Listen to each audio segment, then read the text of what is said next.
What's up, everybody? Welcome back to the Splash City Basketball Podcast. I'm your host, Steve Hartman, and this is episode 2. In today's episode, I'll be talking about the massive change going on in Dinkytown as the Minnesota Golden Gophers welcome new head coach Niko Medved. We'll talk a little bit about the new roster and some of the changes going on over there and what Gopher fans can expect maybe from this year's team.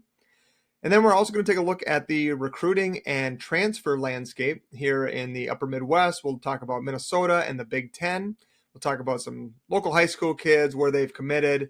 And we'll also talk about some new coaches in the Big Ten at Iowa City and in Bloomington, Indiana, that might shake things up a little bit in the Big Ten. And then lastly, we're going to close with a deep dive on Minnesota Lynx head coach Cheryl Reeve and her legacy that she has developed over the past 16 seasons. She's got 4 NBA championships, an Olympic gold medal as Team USA's head coach. And we're just going to talk about where she ranks in the list of great basketball coaches, not only in the WNBA, but also in professional basketball here in the United States. So grab a beverage, settle in, let's talk some hoops. This is the Splash City Basketball Podcast. All right, let's dive right into what's going on over at Williams Arena on the campus of the University of Minnesota, and with the hiring of Niko Medved as the new Golden Gophers head men's basketball coach. This hire happened back in March, and honestly, it feels like exactly what this program needs. There's been a lot of turnover.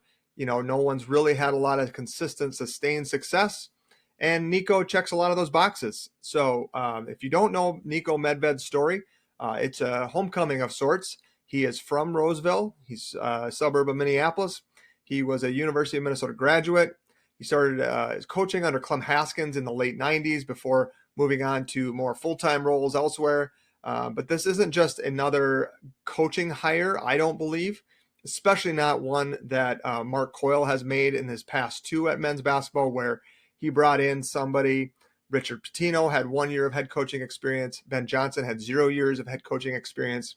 And if there's anything we've learned, or I've learned from that, even Lindsay Whalen, if you look at the women's program, it's really tough to win at the Big Ten level when you haven't been a head coach and built a program. So that's been one of my biggest gripes. Niko has built programs. He has had sustained success. He's gone in those recruiting battles. He's gone in conference play year after year where coaches scheme up against your system, and he's proven he can win. So he's gone through that. He's a proven winner. He's done it at multiple programs, multiple levels through the years. And so I'm really excited. I think most Gopher fans probably are like, this finally feels like maybe a guy who can turn around this program and get it to some level of success, as long as we're not delusional about what success means at Minnesota. So for those of you who aren't familiar, Niko Medved started at Furman as a head coach from 2013 to 2017. He improved wins every year he was there before moving on to Drake. He was there for 1 season, took them from 7 wins the prior year to 17. And Drake will be a common theme in this episode of the podcast. You'll hear that school come up numerous times. And then most recently, he's been at Colorado State, where he coached the Rams for 7 years, built a great resume there, multiple NCAA tournaments, including 3 of the last 4 years.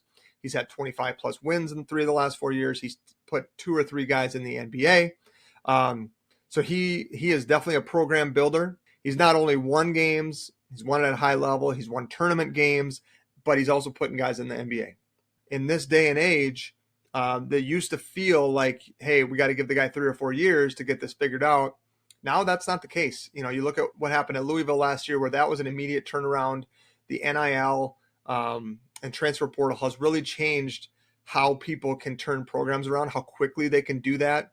And I think the expectations at Minnesota are going to be, not as low maybe as they have in years past with Ben Johnson as head coach.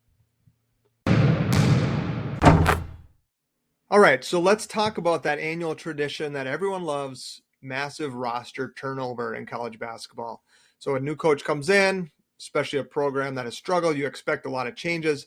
But what's happening with the Gophers, and we'll talk about later, Iowa, is just a full rebuild. So some of the key departures from last year's Gophers team include Dawson Garcia, Mike Mitchell has gone, Frank Mitchell has transferred to St. Bonnie's, and got some of that Wojo money. Caden Betts transferred to Montana. Lukai Patterson graduated. Femi Odekale, portal. Parker Fox graduation. K-Fan radio personality and a Twin Cities Pro-Am coach is where I saw him this summer. So who does that leave from last year's team? Well, it leaves sophomore guard, Isaac Asama. He's the sole returning player that contributed anything meaningful last year. He had moments that were good as a freshman. He had moments that weren't so good. So classic freshman season from Isaac. Redshirt freshman forward Grayson Grove out of Alexandria and junior Eric Reeder out of Woodbury are the only other returners from last year's team. All three of them are from Minnesota. So Niko came in and got those guys to recommit. But Reeder and Grove haven't played any meaningful time on the Williams Arena floor. And so that leaves Asama as the only contributing returner. So who's coming in? Well, Niko got to work quickly, as you'd expect in the transfer portal. But he also was able to keep one guy that Ben Johnson, previous coach Ben Johnson, had signed as a freshman coming in, as Kai Shinholster, who was a 6'5" wing. I don't have super high expectations necessarily for him as far as playing time. I think that's why you have to go to the portal and get some of these older guys. It's a big difference between a junior, senior versus a freshman in college basketball. And you even see top blue blood programs like Kentucky, who are heavily relying on veteran transfers these days to compete. So one of the big question marks was with Niko Medved coming in and CSU being one bucket away from the Sweet 16 last year is who was coming with him? Who of those CSU players could he get to come with? And the one player that came with Niko from Colorado State was junior power forward Jalen Crocker Johnson, who's 6'8". He's going to provide some toughness and rebounding, physicality in the Big Ten. He played in all 36 games at CSU, and his stats won't wow you. 9 points a game, 4 rebounds a game. He played about 21 minutes, so just about half the game for them. But I think some of us Gopher fans had high hopes on Kyan Evans, who ended up at North Carolina. So that was a lot to ask, and when you're competing with a blue blood program like North Carolina, to get Kyan Evans, but Minnesota was able to bring in one player from Colorado State with Niko Medved. Now, another player that is exciting to get, probably the biggest get in the transfer portal for Niko, is 6'2" junior guard Chancey Willis Jr. out of Western Michigan. So he led the MAC in scoring, averaging nearly 17 points a game. Previously, he was at a D2 school, Saginaw Valley State. And a junior college before that. So you'll see this a lot in today's episode as well. A lot of guys with multiple stops, right? Like some of it's they're continuing to get better, they're moving up a level. Some of it's just not the right fit. What I like to see out of Willis is just take some of that pressure off Asama. And I honestly think like that could be a pretty good backcourt, right? You got 6'2" Willis who can score the ball. He's a pretty good point guard. He can distribute. Asama's a nice combo guard. He can bring the ball up in a jam. He can help out, relieve some pressure. He's a physical defender. We saw even as a freshman, he was helping defend some of the better, more physical guards in the Big Ten last year. So I think between those two, that's going to be a pretty nice backcourt combination for Niko Medved in year number one. Another guard added to the mix this year is a veteran with some scoring ability, 6'4" senior Langston Reynolds. Reynolds was first team All Big Sky and was ranked 20th in the nation in field goal percentage, actually. He shot 59% from the field. Good rebounding guard, another good rebounding guard to go with Asama. So if he plays alongside of him, you'll see a couple of really strong rebounding guards against, some of these bigger teams in the Big Ten that we'll talk about later. But historically, Illinois has big guards. Purdue has big guards. So, that's going to be really important for Niko in his first year to have those kind of guards. Now, a couple other guys that I'm excited about. Junior transfer, Bobby Durkin. He's going to be providing some scoring punch, 6'7" forward. He was a good shooter at Davidson, which, everyone should know that program. Steph Curry, they value shooting at Davidson. He also averaged nearly 6 rebounds a game there and shot a pretty strong 35% from 3. So he actually dropped 28 at Rhode Island last year. So he does have that ability to put the ball in the hoop. And I looked it up. He had at least 2 made threes in 24 of their 33 games last season. So that's Bobby Durkin, 6'7" forward, going to help with some shooting and some length on the wing. Likewise, really intriguing player for me is Cade Tyson. So Tyson, his brother was actually a star at Clemson, and he plays for the Denver Nuggets now. Hunter Tyson. Cade, similar size, has a lot of promise. He was at Belmont for a couple years. He was the conference freshman of the year. He was second team all conference his sophomore year when he shot 46.5% from three. He parlayed that actually into a spot at UNC last year, but he only played 8 minutes a game. So very limited playing time last year. And honestly, on a team that, if you watched Carolina at all last year, they weren't that great of a team. So it's a little surprising to me he didn't get more time. Now that could be a red flag that maybe he couldn't play at that ACC level. It could be something to do with the fit or what have you. But again, I expect him to contribute. I think he's going to be a key player for the Gophers this year. And I think, as a competitor, you struggle a year or don't get as much time as you think you deserve. You want to show up. So I expect Cade Tyson to be a pretty big impact player for the Gophers this year. Another high major transfer to land in Dinkytown is Chance Stevens, who comes over from Maryland. Only played 7 games. Not quite sure how he's going to fit in. He did play in 28 of 31 games his freshman year at Loyola Marymount. So we'll see where he fits in the rotation as well. Looking at the final big impact transfer from guards and wings is B.J. Omat. B.J. Omat is a Minnesota native. He's out of Mankato East. He was an absolute stud at North Dakota in the Summit League for 2 years, where he was the top scorer. He was all Summit first team. He transferred to California last year, coincidentally with former Gopher Joshua Ola Joseph. But he was sidelined most of the year with a wrist injury. So he's 6'8". He's long. He can score multiple ways.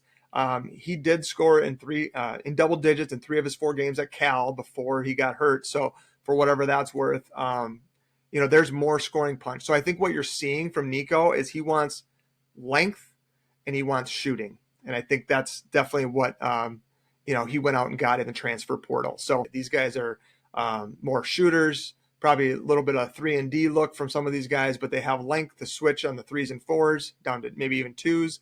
And they can put the ball in the basket. So it's just going to be a matter of who can break that paint, as Chris Finch of the Timberwolves says, and who can break down a defense to get guys open looks. But judging by how Niko's put this roster together, there's going to be a lot more shooting on this team this year. Now let's move on to some of the bigs that Niko Medved has brought in so far in the transfer portal. Understanding the previous 3 guys, Tyson, Omat, and Durkin, all 6'7", 6'8", so we'll be able to switch a little bit onto the 4s when needed. But there are some elite big men in the Big Ten. And so who's going to take on that challenge for the Gophers defensively? Let's start with Robert Vaihola, 6'8", 265 pounds, senior out of San Jose State. Medved is familiar with him. He has gone up against him in the Mountain West. Vaihola started all 31 games last year for Tim Miles at San Jose State. So he averaged 7.5 points, 7.5 rebounds. He ranked 4th in the Mountain West in blocks. If he can provide 7 and 7 in the Big Ten, I think Gopher fans would be thrilled. I think that's a win if you're Niko Medved. There's going to be some big-time players down low, Trey Kaufman-Wren. Illinois' got a couple of 7-footers. So, that's going to be key. So we talked about Jalen Crocker-Johnson. We talked about Vaihola. Those are like the known commodities down low. But an intriguing name for me is Nehemiah Turner. Huge body, 6'10", 270 pounds. He's only a sophomore. Played last year at Central Arkansas. I caught a little bit of their ASUN tournament game against Stetson. Over the last 2 months, he averaged 17 points a game, including a 37, 11, and 11 rebounds in that game against Stetson. So maybe I'm biased from watching that one game, but he made a substantial jump, and the numbers bear that out from start to finish last year.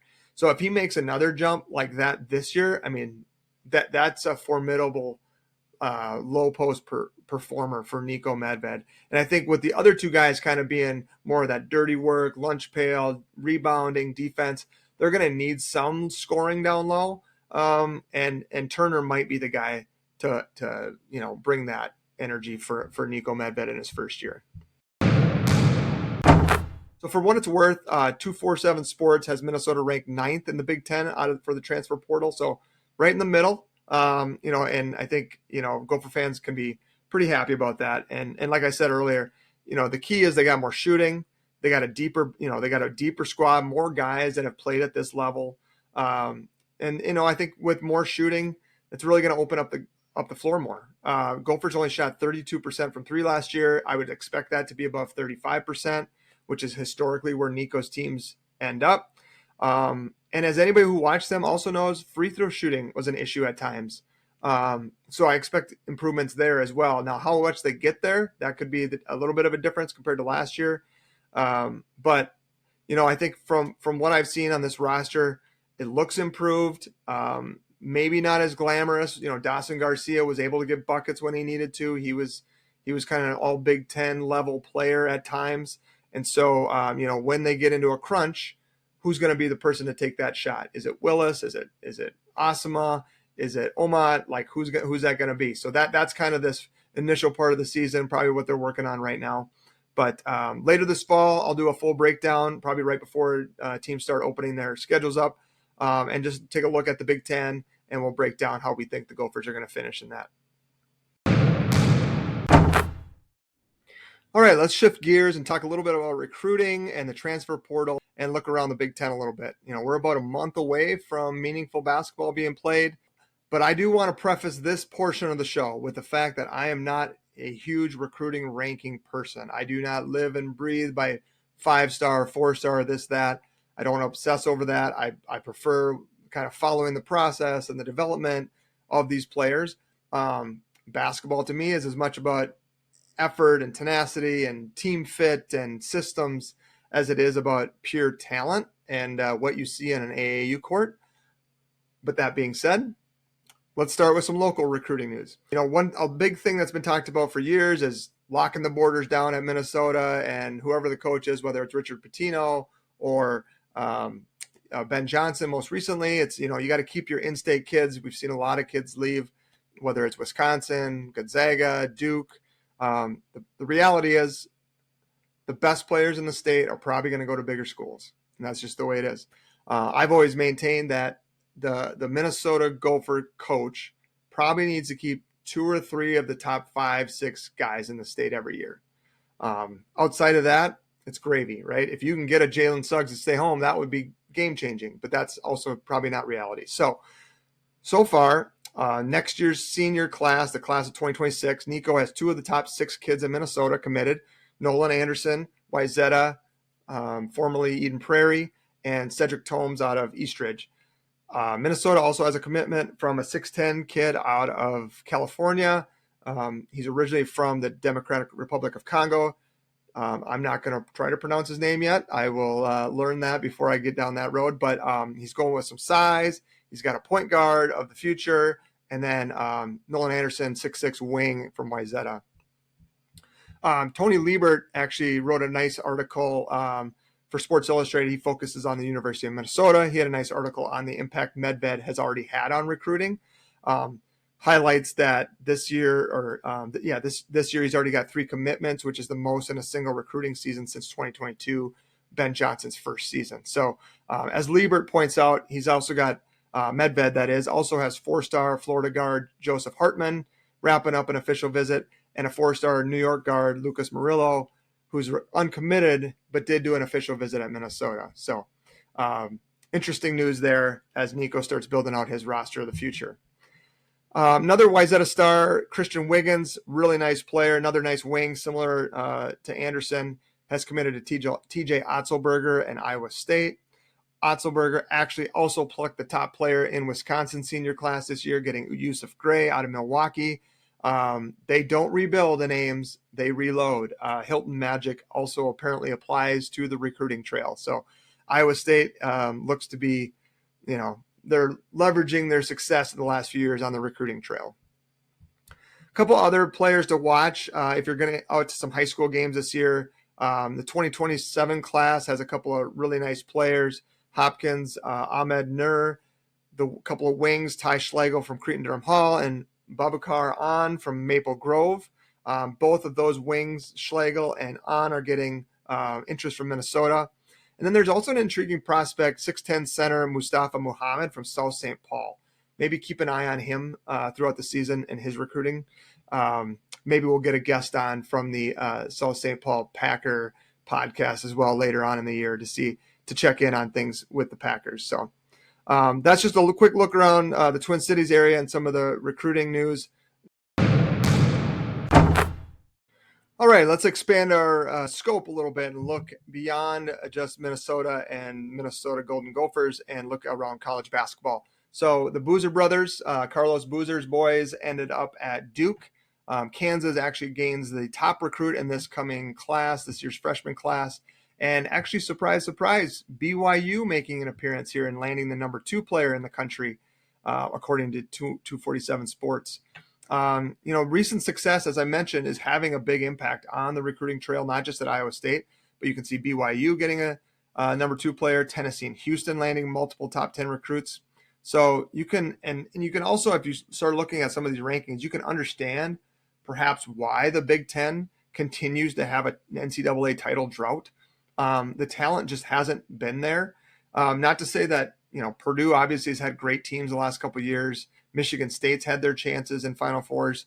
But when you look at some of the recruiting rankings, and like I said, I'm not a huge ranking guy, but the SEC and the Big 12 and the ACC dominate the recruiting rankings. The top ranked recruit in the going to a Big Ten school this year is at number 10, but that's not even a traditional Big Ten school. That's USC and Eric Musselman. And they landed Elijah Arenas, again, dating myself, but everybody who grew up in the 90s, early 2000s basketball, Gilbert Arenas' son, yes, that's him. And then so after that, you got Michigan. They got the number 21 recruit with a Michigan-based combo guard, Trey McKinney. The next highest rated player going to a Big Ten school is actually going to the basketball powerhouse of Penn State University. Let's look at some other information around the Big Ten and the big teams. Like I said, there's some coaches changes, there's some roster turnover, there's always going to be movement, so let's just get you caught up. Iowa Hawkeyes, new hire in the Big Ten, Ben McCollum comes over from Drake, which we mentioned earlier. One season, they fell to Texas Tech. I believe it was in the round of 32. Before that, McCollum actually was at Division II Northwest Missouri State, where he won 4 national titles, which again proves the point. If you can coach at the D2 level, you can coach at the D1 level. He brings with him Missouri Valley Conference Player of the Year, Bennett Sturtz, who has been with McCollum at all 3 stops. Iowa, similar to Minnesota, right? Going through the coaching change, full roster makeover. It'll be interesting to see who replenishes quicker, Niko Medved or Ben McCollum. If the Drake players that McCollum brought with him from to Iowa can prove that the Missouri Valley isn't that far from the Big Ten, and at the top, I don't think it is, McCollum might be able to turn his program around quicker. Let's go across the other border to the east and talk about Wisconsin Badgers. Familiar name to most Minnesota hoop heads, Braden Carrington actually lands in Madison as he also moves to his 3rd school in 3 years. Most listeners probably remember Carrington, the 2022 Minnesota Mr. Basketball winner. He was one of Ben Johnson's top recruits initially. Last year, he transferred to Tulsa. He will be there with redshirt sophomore Jack Janicki from White Bear Lake, who plans on taking a much larger role this year for Greg Gard's squad with some of their transfers and graduations. Nolan Winter, Lakeville North product, played alongside fellows Twin Cityan Stephen Crowell for much of last season.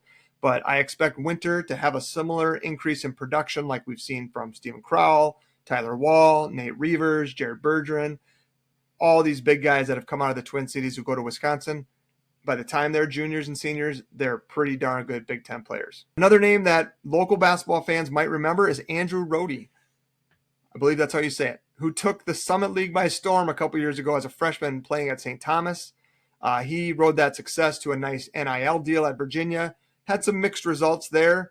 Started, then he came off the bench, played a lot last year. Virginia wasn't great, but he returns home to Wisconsin looking for an NCAA tourney berth, where Greg Gard's teams have been 7 in the last 9 years. And lastly, Nick Boyd, another guy, 3rd team in 3 years, guys, arrives in Madison after a season at San Diego State, played at Florida Atlantic. Going to definitely help the backcourt for the Wisconsin Badgers. All right, let's move on to one of the biggest brands in college basketball, certainly one of the biggest in the Big Ten, and that's Indiana, who hired Darian DeVries away from West Virginia last season. And, of course, None other than Drake before that. I'm starting to see a trend here. If you want a job in the Big Ten, coach at Drake. Much like Bennett Sturts and Ben McCollum at Iowa, Tucker DeVries follows his dad to Indiana after following him to West Virginia prior to being at Drake. Tucker actually spent most of last year banged up at West Virginia. It was kind of unfortunate. West Virginia, I think, had a tourney team. If Tucker is healthy all year, they were close anyway, but he only played in 8 games. So look for him to have a big bounce back year. He was a 2-time Missouri Valley Conference Player of the Year at Drake. Indiana's roster looks more transfer heavy than some of the other blue blood programs in the country. But again, roster turnover, you're going to see that. A lot of mid-major transfers looking for NIL money, and Indiana, I think, has quite a bit of it. So maybe not as much as Kentucky or Louisville or some of those other programs, but Indiana's got more than other Big Ten teams. So DeVries, another proven winner. Wherever he's gone, he's won games, and I don't expect that to change at Indiana, though, as we've seen in the past, Archie Miller found out that success elsewhere doesn't always mean success at Indiana.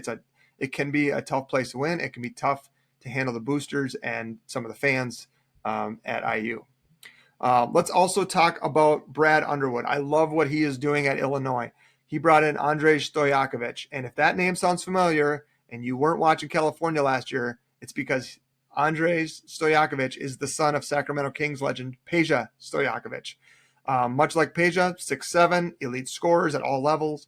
He is smooth, and he's going to put up big numbers alongside senior Kylan Boswell this winter in Champaign. Underwood also lured Zvonimir Ivisic, 7'2", what I would call a stretch center from John Calipari in Arkansas. I don't know how much of it was Underwood and the coaches recruiting him versus his brother, Tomislav Ivisic, who is also at Illinois and is also over 7 feet tall, but he's only 7'1". Tomislav actually led the Illini in rebounds, blocks, and was second in scoring. So of all the teams in the Big Ten that are going to challenge Purdue, Illinois, I believe, probably has the best chance. Brad Underwood's a great coach. He's got a roster full of guys that are tough matchups, whether it's Stojakovic, whether it's the Ivisic. There's just they play a different way, and Brad has shown in the past that he can massage his roster, move guys around, and build these teams that are just tough to defend. Another Twin Cities guy on the move, Trey Holloman, who was point guard at Michigan State. This surprised me a little bit. Holloman, former Cretin-Durham Hall star, he had expanded his role, developed more playing time. I thought with Jace Richardson leaving for the NBA that Holloman would, be that senior guard, that Cassius Winston type that Tom Izzo loves. But he transfers to NC State to pair up with new head coach Will Wade. A lot of people predicting big things for the Wolfpack and Wade. Lord knows he did it at McNeese State. They had some tough teams there. He brought a couple of McNeese guys with him. If they can avoid any violations or issues, NC State might be looking for a move here. But we'll see how quickly things can gel in Raleigh. Going back to the Big Ten, Donovan Dent, former New Mexico point guard, had tremendous success under Richard Pitino in the Mountain West, transfers to UCLA. Huge get for Mick Cronin. We'll see if the travel schedule gets to Dent the way it does to Cronin. And like I mentioned, Xavier Booker, another Michigan State guy, also transferred to UCLA. So they'll be in the mix for a top 4 seed in the Big Ten, I believe, this year. Moving on to Michigan. Let's talk about Michigan. Elliot Cadeau, point guard at UNC, transfers to Michigan. He'll run the show for second-year coach Dusty May. Michigan might have the best transfer portal grade, so watch for a nice jump from them. Despite they lost Vlad Golden, they had Danny Wolf, put together a nice season. But like I mentioned, they're adding a top recruit in Trey McKinney, and that gives them that big physical guard, kind of like Ohio State's Bruce Thornton, to go with Elliot Cadeau, who's more of a ball handler, penetrator, not much of a scorer. So we'll see how Michigan shapes up this year as well. Now, as far as the Big Ten goes, we can't finish without talking about Purdue. Will Purdue finally break the Big Ten's 25-year national title drought? They are far and away the favorite in the Big Ten. They are the betting favorite in Las Vegas to win the national title. And they return All-American Braden Smith, Fletcher Lawyer, big man Trey Kaufman-Renn. This team lost Zach Edey. They were runner-up a couple years ago. They exceeded expectations last year. They put together a good tournament run. Matt Painter is one of the best coaches in the country, no doubt about it. One of the few departures that they actually had was Wayzata native Cam Heide, who transferred to Texas. But Purdue feels like the juggernaut in the Big Ten right now. Big part of that is Braden Smith. He's been there for 4 years. They've had top teams. They were a 1 seed, got knocked out in the first round. Next year they go to the national title game. Last year they make a deep March run. The constant is Braden Smith. So going to be a lot of pressure on Purdue this year, but that is a tough team, and they are the team to beat in the Big Ten and maybe nationally. We'll see how things go. Another note on the Big Ten. If you didn't hear this, the Big Ten has already made changes to its men's basketball conference tournament. So they expanded a couple years ago with the West Coast teams. Now they have 18 teams. Last year, only 15 made the conference tournament, which to me felt odd. Like, why not make it an even number? Why not 12 or 14 or logically 16? But this year, everybody will make the conference tournament at 18. So they did add another day. So they will start their conference tournament on Tuesday and finish Sunday. So that is a lengthy conference tournament. One final note on transfers, recruiting, that section of today's podcast.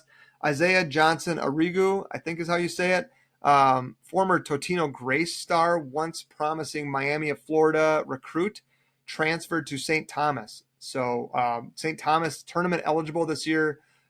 Johnny Tower has, I'm sure, his guys set on upping last year's runner-up finish in the Summit League tournament to get to the big dance this year. Johnson Arrigu transferred to Iowa mid-year last year, didn't appear in any games. Now he's in St. Paul. He's going to help christen that brand new Lee and Penny Anderson Arena on the campus of St. Thomas. They are going to be without Kendall Blue, who was a major contributor last year. I think he averaged about 12, 13 points a game. He's actually on his way to Fred Hoiberg and Nebraska. So St. Thomas news as well. If you were worried we weren't going to touch on St. Thomas, don't worry. We got Summit League talk as well. All right, last but not least, before we wrap today, I want to spend some time on someone who doesn't get nearly enough recognition for what she's accomplished, and that's Minnesota Lynx head coach Cheryl Reeve. Reeve, in my opinion, is the third greatest pro basketball coach in the U.S. in the last 30 years. Not WNBA coach, third greatest pro basketball coach in the last 30 years. Let me start here. 16 years, 4 WNBA championships, 4 Coach of the Year awards, Olympic gold medal, second highest win percentage, second highest postseason win percentage of any NBA, WNBA coach in the last 30 years. Who would I rank above her? Maybe Phil Jackson and Greg Popovich. After that, I don't think you can make a case for anyone else to be above her. Now, you could argue who's third. It could be close, right? Like, I'm not going to say no one else, but I'll go through the numbers, all right? Behind Phil Jackson for second highest regular season win percentage, just above Van Chancellor, also a WNBA coach. She has the second highest postseason win percentage. Championships, Phil Jackson, total has 11. Since 96, he had, I think, 8. Popovich has 5. Cheryl Reeve has 4. Eric Spoelstra, 3. Van Chancellor, 3. Playoff appearances. Phil Jackson, 20. Popovich, 22. Spoelstra, Cheryl Reeve, 14. Van Chancellor, 15. Coach of the Year awards, nobody has more than 2. Cheryl Reeve has 4. Now, a lot of people, when they talk about coaches, they want to say, oh, you had Shaq and Kobe. Oh, you had, Duncan, Ginobili, Tony Parker, whatever. That's part of coaching. Coaching is managing egos. It's finding fit. It's getting guys to buy in or women to buy in. And Cheryl Reeve does it. So, yes, her first 4 championships, she had Sylvia Fowles, Maya Moore, Lindsay Whalen, Simone Augustus, Rebecca Brunson. Those are big-time Hall of Fame level players. But this current iteration of the Lynx right now that went to the finals last year, probably should have had a championship, is top seed this year. They have Nafisha Collier, and a bunch of really good players, but probably not Hall of Famers. We'll see. You never know. Kayla McBride, great player. Lana Smith, Defensive Player of the Year. Courtney Williams, Heidemann, like great roster. And that's also Cheryl Reeve, because she's also the GM, President of Basketball Operations. So this team doesn't have that star power, but man, are they fun to watch, and are they getting it done right now? As of this recording, the Lynx are up 1-0 in the semifinals against the Phoenix Mercury, who knocked off the New York Liberty. Game one, pretty convincing, 82-69. They swept the Valkyries in a dramatic come-from-behind game, but it was 2 games. They swept them. They have the top seed. They have home court advantage through the playoffs. No matter how this season ends, I believe Cheryl Reeve has cemented her legacy. She is probably the 3rd best professional basketball coach in the U.S. in the last 30 years. The Lynx have a great following, great home court atmosphere. It's a great experience. Probably doesn't get as much attention on the national side of things as you'd think. Not the biggest market. It's not New York. It's not LA Sparks, whatever. Cheryl Reeves, she's for sure top 5 coach, professional basketball coach in the United States in the last 30 years. I don't think that's a question. I put her 3rd behind Phil Jackson and Greg Popovich. All right, let's wrap up the show. This is the 2nd episode of the Splash City Basketball Podcast. Today, we covered massive changes at the University of Minnesota men's basketball program under new coach Niko Medved. Feels like a step in the right direction. Turnarounds don't take time anymore in this era of NIL and transfer portal, but we should probably expect maybe a year or 2 of this to turn around. But, we'll see. Most preseason rankings I've seen have the Gophers in that 14-17 range in the Big Ten. Ben Johnson, to his credit, often exceeded very low expectations. But I could totally see the Gophers finishing in that 12-15 range this year in the Big Ten. Complete roster overhaul, but Medved's proven winner, probably the first program builder, proven winner that we've seen at Williams Arena on the men's basketball side since Orlando Tubby Smith. All right, we also talked about recruiting and transfers throughout Minnesota, the Upper Midwest, the Big Ten, and of course we finished on the incredible legacy of Cheryl Reeve with the Minnesota Lynx. 4 championships, 4 Coach of the Year awards, Olympic gold medal, resume that belongs in the conversation with the greatest basketball coaches of all time. Certainly in the last 30 years. Looking ahead, we are going to talk a little bit more NBA next week. I know last episode we talked a little bit about the Western Conference, but we want to dive deeper into that. We'll look at the Eastern Conference as well. The first NBA game is less than a month away, folks. I know it's football season, but basketball season is nearly here. I'll also have an update on the WNBA playoffs at that point. Who knows? We might be talking Lynx finals. We'll see where that stands. And before you go, if you are enjoying this so far, please share it with anybody who loves the game of basketball. Leave a review. And don't forget to check us out, Splash City Podcast on Instagram. Thanks for listening. This is the Splash City Basketball Podcast.